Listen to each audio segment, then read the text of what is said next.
Guys, कैसे हैं आप लोग। मैं आशा करता हूं कि आप लोग ठीक होंगे। और इस समय हम लोग पढ़ने वाले हैं वो ओमिशन ऑफ आर्टिकल। और इससे पहले भी हमने 6 वीडियोज़ जो है आर्टिकल के डाल दिए हैं। अगर आपने नहीं देखा है तो मेरे चैनल पे आकर के प्लेलिस्ट में जा कर के उन वीडियोज़ को देख सकते हैं। आर्टिकल से रिलेटेड मैंने 6 वीडियोज़ डाल दी हैं, आप उनको देख सकते हैं। और बहुत सारे वीडियोज़ मैंने डाल दिए हैं, नरेशन से रिलेटेड भी डाल दिया है और सिंथेसिस से रिलेटेड भी सारे वीडियोस पड़े हैं, ट्रांसफॉर्मेशन के भी सारे वीडियोस पड़े हैं, एक्टिव पैसिव के सारे वीडियोस पड़े हैं। इस समय हम लोग पढ़े सिंटैक्स, और सिंटैक्स में जो फर्स्ट चैप्टर हमारा था दैट इज़ कॉल्ड आर्टिकल। तो आर्टिकल के भी हमने 6 वीडियोस डाल दी हैं। अगर आप उनको नहीं देखे हैं तो आप उनको देख करके और कॉन्सेप्ट को क्लियर कर सकते हैं और अपने प्रिपरेशन को एक बेहतर अंजाम दे सकते हैं, ठीक है। और हम लोग इस समय पढ़ रहे हैं ओमिशन ऑफ आर्टिकल, ठीक है। ओमिशन ऑफ आर्टिकल का ये 3rd वीडियो है। अगर कोई भी बंदा आधा घंटा में आर्टिकल पढ़ा दे रहा है, कोई 10 मिनट में पढ़ा दे रहा है, कोई 12 मिनट पढ़ा दे रहा है, इतने आप लोग मैच्योर हैं कि आप समझ सकते हैं कि जो आर्टिकल इतना ब्रॉड एक चैप्टर है, इसको आधा घंटा में 10 मिनट में पूरा नहीं किया जा सकता है, ठीक है। और जैसे आपकी मैच्योरिटी, आप जैसा समझना चाहें समझ सकते हैं, लेकिन आपको डिटेल में अगर पढ़ना है तो टाइम तो लगेगा ही। इट इज़ टाइम टेकिंग, ये टाइम टेकिंग भी है और टाइम लगता है। आपको बहुत ही बेहतर तरीके से पूरे डिटेल में समझाया गया है। ऐसा कोई भी एग्ज़ाम नहीं है जो अगर इससे क्वेश्चन आएगा तो फंस जाए, फंसेगा नहीं। मेरी गारंटी है कि अगर आपने इसको पूरी तरीके से देख लिया तो फिर कोई भी क्वेश्चन फंसेगा नहीं, ठीक है। और हमारे पास ओमिशन ऑफ आर्टिकल हम पढ़ रहे हैं, तो उसमें सर रेगुलर डिजीज़ जो हमारे पास होती हैं, जैसे जो रोज़मर्रा की बीमारियां होती हैं, उनके साथ हम आर्टिकल का इस्तेमाल नहीं करते। सिर्फ हमारे पास 2 ही बीमारी हैं जिनके साथ हम आर्टिकल का इस्तेमाल करते हैं। पहला हमारा मम्प्स है और दूसरा है मीजल्स। मम्प्स का मतलब कंठमाला और दूसरा जो है मीजल्स, इनके साथ हम आर्टिकल का प्रयोग करते हैं। जो रेगुलर डिजीज़ेज़ होती हैं, रोज़मर्रा में डेली रूटीन में हैपन होती रहती है, आती रहती हैं, हम लोग सफ़र हो जाते हैं, तो उनके साथ आर्टिकल का इस्तेमाल नहीं करते। जैसे fever is a very common disease. So fever is a very common disease. He has been suffering. He has been suffering from malaria for 2 days। वो 2 दिन से मलेरिया से ग्रसित है, ठीक है। तो ये जो रेगुलर डिजीज़ होते हैं, इनके साथ हम आर्टिकल का प्रयोग नहीं करते। और आर्टिकल हमारे पास सिर्फ 2 ही डिजीज, द मम्प्स और दूसरा हमारा द मीजल्स, ठीक है। ये 2 डिजीज़ हैं जिनके साथ आर्टिकल का इस्तेमाल करते हैं। लेकिन वही है कि अगर आप इन डिसीज़ को पर्टिकुलराइज सेंस में यूज़ करना चाहते हैं तब फिर आर्टिकल द का इस्तेमाल कर सकते हैं, ठीक है। अगर आप इनकी स्पेशलिटी बताना चाहते हैं, ये पर्टिकुलराइज सेंस में यूज़ करना चाहते हैं, तब आर्टिकल द का इस्तेमाल किया जाता है। जैसे the plague of 2014 is very dangerous, ठीक है। कि ये बताया गया जो सन 2014 में जो प्लेग बीमारी आई थी वो बहुत ही खतरनाक थी। क्या थी? बहुत ही। तो रेगुलर डिजीज़ में नहीं है कि सन 2014 में जो प्लेग की बीमारी आई थी वो बहुत ही खतरनाक थी, ठीक है। इस तरीके से अगर आप उसको पर्टिकुलराइज करना चाहते हैं, विशेष बनाना चाहते हैं, तो फिर रेगुलर डिजीज़ के साथ भी आर्टिकल का इस्तेमाल कर सकते हैं, ठीक है। अभी आपके सामने दूसरा एग्जाम्पल दे रहे हैं, तब तक के लिए थोड़ा सा आइए देखते हैं। हमारा अगला एग्जाम्पल है, जो डेज़ के नेम होते हैं और जो मंथ्स के नेम होते हैं, इनके साथ भी आर्टिकल द का इस्तेमाल नहीं किया जाता। आर्टिकल द, एन और आ का इस्तेमाल नहीं किया जाता। आई रिपीट, जितने भी नेम्स ऑफ डेज हैं, नेम्स ऑफ मंथ हैं, इनके साथ हम आर्टिकल का इस्तेमाल नहीं करते। जैसे Sunday is a 7th day of the week. Sunday जो है वो हफ्ते का 7वां दिन है, ठीक है। I will meet you on Monday. मैं आपसे कब मिलूँगा? मंडे में मिलूँगा, ठीक है। He will go to Delhi. वो दिल्ली जाएगा इन जनवरी, ठीक है। इस तरीके से तो जितने भी हमारे डेज नेम हैं, और जैसे डेज नेम है और मंथ्स नेम है, इनके साथ आर्टिकल का इस्तेमाल नहीं किया जाता। लेकिन अगर वही बात, अगर आप इसको पर्टिकुलराइज करना चाहते हैं, विशेष बनाना चाहते हैं, तो फिर आर्टिकल द का इस्तेमाल किया जा सकता है। और एग्जाम्पल आपके सामने रहेगा, जैसे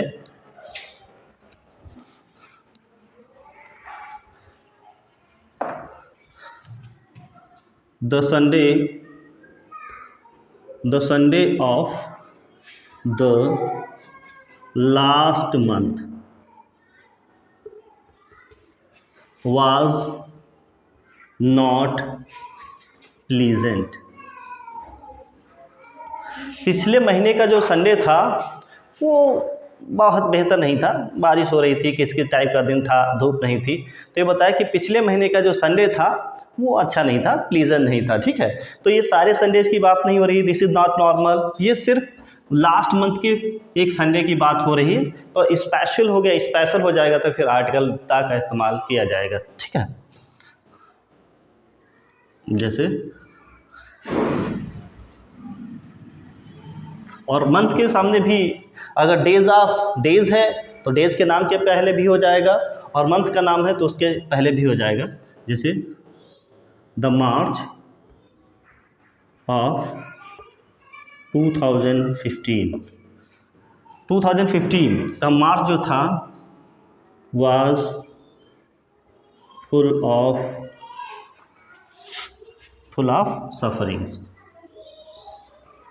इस तरीके से ये नॉर्मल सा सेंटेंस हमने बना लिया है कि द मार्च ऑफ 2015 मतलब सन 2015 का जो मार्च था वो कष्टों से भरा हुआ था। क्या भरा था? कष्टों से भरा हुआ था। इस तरीके से जैसे अगर हम ये कोविड-19 के ज़रिए की बात करें तो उस समय जो मार्च था हमारा और अप्रैल था वो परेशानियों से, कष्टों से भरा हुआ था। तो इस तरीके से लिख सकते हैं the March of 2015 was full of sufferings. वो कष्टों से भरा हुआ था, ठीक है। इस तरीके से फिर अगर बताया गया है कि अगर इनको काउंटेबल नाउन के रूप में अगर इस्तेमाल किया जाए तो इनके साथ ए और एन का भी इस्तेमाल किया जा सकता है। अगर नेम्स ऑफ डेज है और नेम्स ऑफ मंथ है, अगर इनको काउंटेबल नाउन के तरीके से इस्तेमाल किया जाए तो इनके साथ हम लोग ए और एन का भी इस्तेमाल कर सकते हैं। जैसे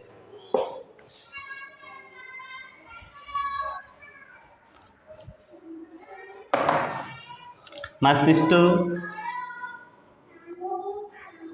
sister will come on a Sunday।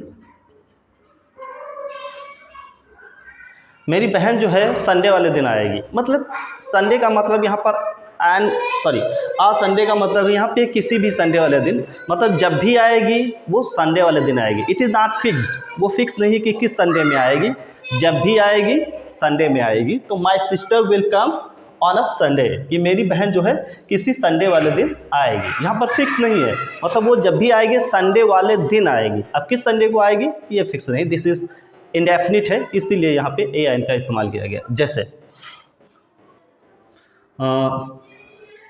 My father will come here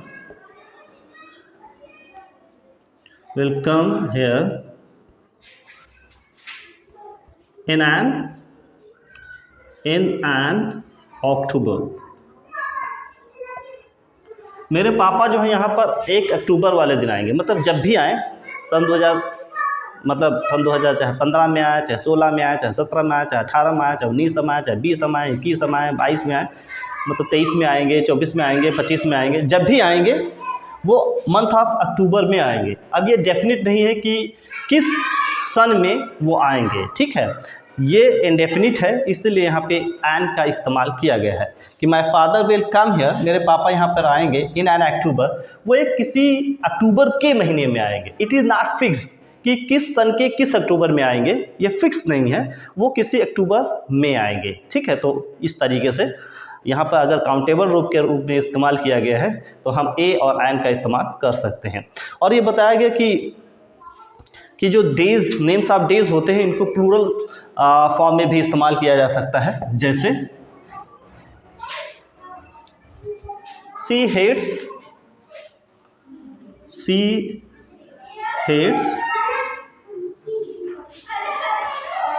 Sundays.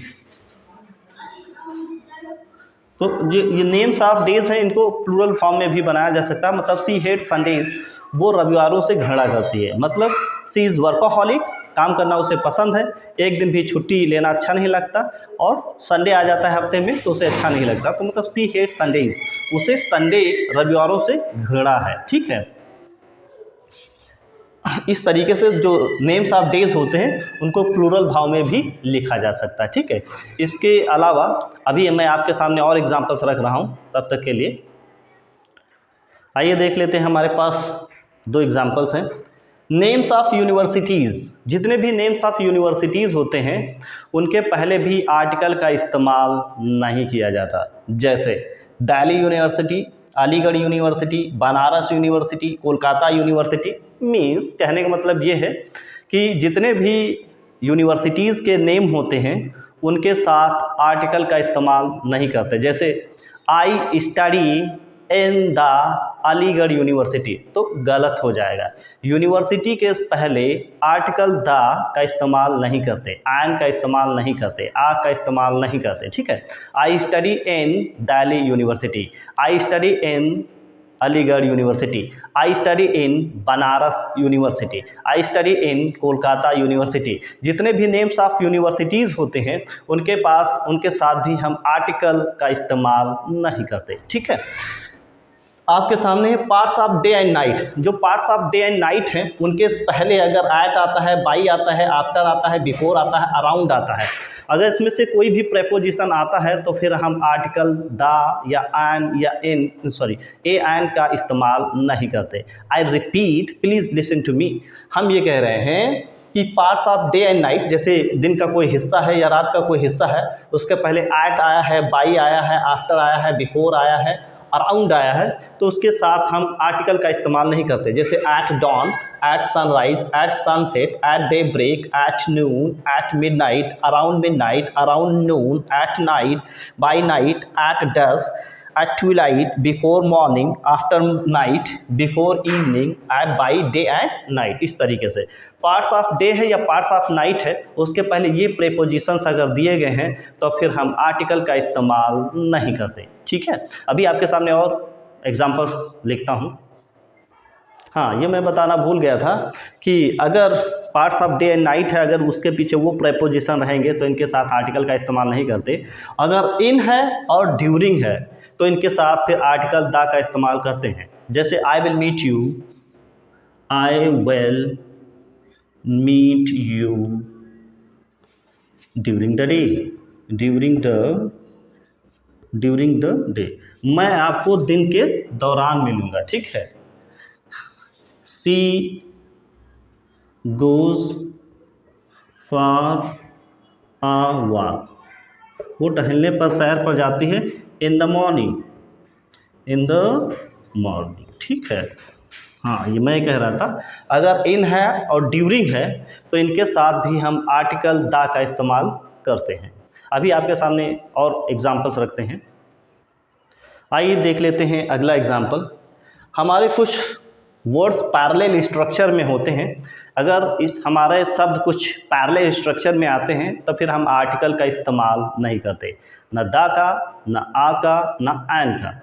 I repeat, कुछ हमारे शब्द जो होते हैं वो पैरेलल स्ट्रक्चर में होते हैं। ठीक है, उनके साथ आर्टिकल का इस्तेमाल नहीं करते। जैसे village after village, from beginning to end, side by side, from door to door, face to face, man to man, arm in arm, from east to west, from village to village, from left to right, from top to bottom, hand in hand, day after day, from hand to mouth, row upon row. ये जो शब्द हैं ये parallel structure में है, मतलब इधर भी विलेज है, इधर भी विलेज है, और फिर हमारा प्रेपोजिशन से जुड़ा है, तो ये शब्द हमारे पैरेलल स्ट्रक्चर में है। पैरेलल स्ट्रक्चर में जब अगर पैरेलल स्ट्रक्चर में अगर हमारे वर्ड्स आते हैं तो इनके साथ हम आर्टिकल का इस्तेमाल नहीं करते। जैसे वो भीख मांग रहा है गांव गांव, he is begging arm from village after village, ठीक है। साइड बाई साइड, जैसे दो कारें side by side, two cars are going side by side, मैं तुमसे फेस टू फेस मिलूंगा, I will meet you face to face, I will meet you face to face. Arm in arm, बाह में बाह, they are going in arm and arm, they are going arm and arm, वो बाह में बाह डाल करके जा रहे थे, ठीक है। इस तरीके से तो जो जितने भी पैरेलल स्ट्रक्चर पे होते हैं उनके साथ हम आर्टिकल का इस्तेमाल नहीं करते, ठीक है। फिर बहुत सारे वर्ड्स हैं फ्रॉम, एक बार फिर से पढ़ लेते। Village after village, from beginning to end, side by side, from door to door, face to face, man to man, arm in arm, from east to west, from village to village, from left to right, from top to bottom, hand in hand, day after day, from hand to mouth, और row upon row, ठीक है। जैसे he is watering the potatoes row after row, मतलब क्यारी to क्यारी वो जो है पोटैटोज में पानी लगा रहा है, इस तरीके से, ठीक है। इसके बाद एक रूल जो है हमने पढ़ाया था, उसका कुछ कॉन्सेप्ट रह गया था, तो इसमें थोड़ा सा देख लेते हैं। जैसे हमारे पास मॉस्क है, टेम्पल है, स्कूल है, कॉलेज है, कोर्ट है, प्रिजन है, ये वर्ड्स जिस मकसद के लिए बने हैं, अगर आप उन्हीं मकसद के लिए जा रहे हैं तो आर्टिकल का इस्तेमाल नहीं होगा। अगर मकसद दूसरा है तो इनके साथ आर्टिकल का इस्तेमाल होगा। लेकिन अगर वही शब्द हैं, इनको काउंटेबल रूप में अगर इस्तेमाल किया जाता है तो इनके साथ ए एंड का भी इस्तेमाल किया जाता है। जैसे मेरे गांव में एक हॉस्पिटल है, तो कैसे हो जाएगा, there is a hospital in my village, मेरे गांव में एक हॉस्पिटल है, ठीक है। यहाँ पर एक हॉस्पिटल मतलब एनी हॉस्पिटल की बात की जा रही है, यहाँ पर काउंटेबल नाउन की बात की जा रही है, तो फिर हम यहाँ पे क्या ए एंड का इस्तेमाल कर सकते हैं, ठीक है। There is a school in her village, उसके गांव में क्या है, एक स्कूल है, ठीक है। अगर इनको काउंटेबल रूप में इस्तेमाल किया जाता है, काउंटेबल नाउन के रूप में, तो इनके साथ ए एंड का इस्तेमाल किया जाता है, ठीक है। अभी आपके सामने और कुछ एग्जांपल्स रखूंगा जो आप देखेंगे, ठीक है। और हमारे पास कुछ एग्जांपल्स हैं, और देख लेते हैं। जैसे न्यूज़पेपर की हेडलाइंस है, या टेलीग्राम्स की हेडलाइंस है, नोटिसेज है, लिस्ट है, आउटलाइंस है, इनके पहले आर्टिकल का इस्तेमाल नहीं किया जाता। जैसे न्यूज़पेपर की जो हेडलाइंस होती हैं, टेलीग्राम्स है, नोटिसेज दी होती हैं, लिस्ट है, कोई आउटलाइन से रूपरेखा है, तो उसके पहले आर्टिकल का इस्तेमाल नहीं करते। जैसे 5 men died in an accident, 5 व्यक्ति एक एक्सीडेंट में मर गए, this is the headline of newspaper. School reopens on 15 August, मतलब स्कूल जो है 15 अगस्त को खुलते हैं, जनरल बात है। तो इस तरीके से इनके साथ आर्टिकल का इस्तेमाल नहीं करते हैं। यहाँ पे देखते हैं एक दूसरा रूल है, the first and second chapters, अगर आर्टिकल हम पहले वाले के साथ लगाएंगे, दूसरे वाले के साथ नहीं लगाएंगे, तो ये नाउन हमारा प्लूरल नंबर में होगा। The first and second chapters, इस तरीके से लिखा जाएगा, the first and the second chapters are very typical, कि पहला वाला और दूसरा वाला जो चैप्टर्स है, पहले वाले और पहला और दूसरे वाले जो चैप्टर्स हैं वो बहुत ही कठिन है, ठीक है। और अगर द फर्स्ट के आगे आर्टिकल लगा है, सेकंड के आगे नहीं लगा है, तो यहाँ पे चैप्टर्स होगा। अगर द फर्स्ट और द सेकंड दोनों के आगे आर्टिकल लगा है तो ये फिर चैप्टर लिखा जाएगा। The first and the second chapter is quite easy, कि पहला वाला और दूसरा वाला जो चैप्टर है वो बहुत ही आसान है। तो यहाँ पे क्या है, the first and the second chapter, इस तरीके से, ठीक है। अभी आपके सामने कुछ और एग्जांपल्स रखे जाएंगे, आइए देख लेते हैं। हमारे पास कुछ एग्जांपल्स हैं, जैसे स्ट्रीट और रोड। अगर स्ट्रीट का नाम है और कोई सड़क का नाम है तो फिर हम आर्टिकल का इस्तेमाल नहीं करते हैं, ठीक है। तो फिर आर्टिकल का इस्तेमाल नहीं करते हैं। जैसे स्ट्रीट्स का नाम है या रोड्स का नाम है, जैसे Oxford street, fifth Avenue, blue pool road, ये अगर मतलब गलियों के नाम हैं और रोड्स के नाम हैं तो फिर इनके साथ आर्टिकल का इस्तेमाल नहीं करते हैं। दूसरा है एयरपोर्ट्स के नेम हैं और या स्टेशंस के नेम हैं तो इनके साथ भी हम आर्टिकल द का इस्तेमाल नहीं करते या आ एन का किसी का भी इस्तेमाल नहीं करते। जैसे चार्ल्स डी गोले, चार्ल्स डी गोले ये एक एयरपोर्ट का नाम है तो यहाँ पर भी आर्टिकल का इस्तेमाल नहीं होगा। नरीता ये भी एक एयरपोर्ट्स का नाम है तो इसके साथ भी हम आर्टिकल का इस्तेमाल नहीं करते। डालीगंज क्रॉसिंग हो गया, BKT हो गया, चार बाग हो गया, ऐश बाग हो गया, स्टेशंस के जो नाम होते हैं उनके साथ भी हम आर्टिकल का इस्तेमाल नहीं करते, ठीक है। I am standing on Daliganj crossing, इस तरीके से, ठीक है। तो इनके साथ आर्टिकल का इस्तेमाल नहीं करते। लास्ट हमारा है कि टर्न अगर बिकम के सेंस में प्रयोग होता है तो इसके साथ भी आर्टिकल का इस्तेमाल नहीं किया जाता। आई रिपीट, टर्न का प्रयोग अगर बिकम के सेंस में होता है तो इसके साथ भी आर्टिकल का इस्तेमाल नहीं करते। जैसे ही टर्न पॉलिटिशियन, वो जो है एक राजनेता हो गया, मतलब वो राजनेता हो गया, ही टर्न पॉलिटिशियन। अ फ्रस्ट्रेटेड लवर टर्न्स मैड, एक जो फ्रस्ट्रेटेड लवर होता है वो पागल हो जाता है, इस तरीके से, ठीक है। तो ओमिशन ऑफ आर्टिकल जो है वो पूरी तरीके से समाप्त हो गया है। यूजेस ऑफ आर्टिकल और ओमिशन ऑफ आर्टिकल ये पूरी तरीके से दोनों चैप्टर्स जो है समाप्त हो गए हैं। और अगर आपने हमारे पिछले वीडियोस को नहीं देखा है तो हमारे चैनल के प्लेलिस्ट में आकर के उन वीडियोस को देख सकते हैं, ठीक है। और अपने कॉन्सेप्ट को क्लियर कर सकते हैं, अपने प्रिपरेशन को एक बेहतर अंजाम दे सकते हैं, ठीक है। और मेहनत तो करनी पड़ेगी, जो हो अगर कम समझ में आता तो वीडियो को रिपीट करके फिर से देखें, पॉज करें, नोट करें, स्क्रीनशॉट लें, कैसे भी जैसे आप पढ़ना चाहें वैसे पढ़ सकते हैं। मेहनत तो करनी ही पड़ती है, ठीक है। अच्छी तैयारी करने के लिए मेहनत तो करना पड़ता है। और मिलते हैं कल एक नई वीडियो के साथ, ठीक है। और अगर आपको मेरे वीडियोज़ अच्छे लगते हैं तो आप मेरे चैनल को सब्सक्राइब करें, शेयर करें और कमेंट करके ज़रूर बताएं, ठीक है। कल मिलते हैं एक नई वीडियो के साथ, तब तक के लिए goodbye and thank you.